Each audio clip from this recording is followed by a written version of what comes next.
education with moral values, the only institution with all latest facilities, computer lab, science lab, experienced teachers, air-conditioned hostel with all facilities, the best educational institute in the area, the Gramoday International College, Jhansi Road, Mauranipur. पार्टियों के घोषणा पत्र में बुंदेलखंड अलग राज्य की बात नहीं होने पर बुंदेलखंड इंसाफ सेना ने लोकसभा चुनाव लड़ने की रणनीति बनाई है। बांदा जनपद के बबेरू तहसील क्षेत्र के ग्राम आहार में बुंदेलखंड इंसाफ सेना के राष्ट्रीय अध्यक्ष SS नोमानी की अध्यक्षता में एक बैठक की गई,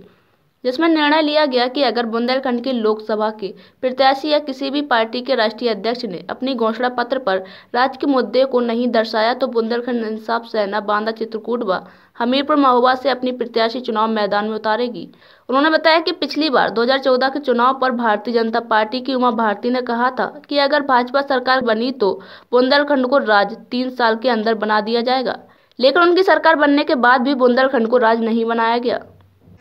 एक्चुअल जैसा कि आप जानते हैं, बल्कि पूरा बांदा इस बात को जानता है कि हम लोग तकरीबन 6 महीने से बुंदेलखंड इंसाफ सेना के पदाधिकारी बुंदेलखंड अलग राज्य की बात को लेकर के अनशन में बैठे हुए थे, इसलिए कि 2000 के लोकसभा चुनाव में झांसी के अंदर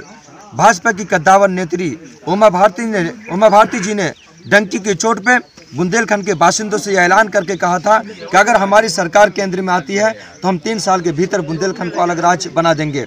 आज हम लोग ने आहार की सरजमी पे हम लोगों ने एक बैठक रखी थी, हमारे पदाधिकारियों की बैठक थी। वो इसलिए कि अगर किसी भी पार्टी का कोई भी प्रत्याशी या किसी भी पार्टी का कोई भी राष्ट्रीय अध्यक्ष बुंदेलखंड अलग राज्य की बात को अपने घोषणा पत्र में नहीं रखता है तो बुंदेलखंड इंसाफ सेना के पदाधिकारी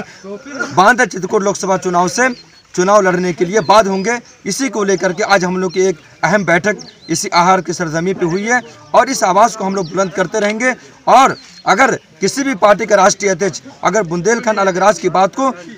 जनता के सामने बुंदेलखंड की जनता के सामने उजागर करेगा तो हम लोग उनका समर्थन करेंगे। बुंदेलखंड इंसाफ सेना के पदाधिकारियों ने रणनीति बनाई कि अगर कोई भी प्रत्याशी लोकसभा के चुनाव में किसी भी पार्टी का हो, अगर बुंदेलखंड अलग राज्य बनाने का संकल्प पत्र में दर्शाते हैं तो हम उनका सपोर्ट करेंगे, अन्यथा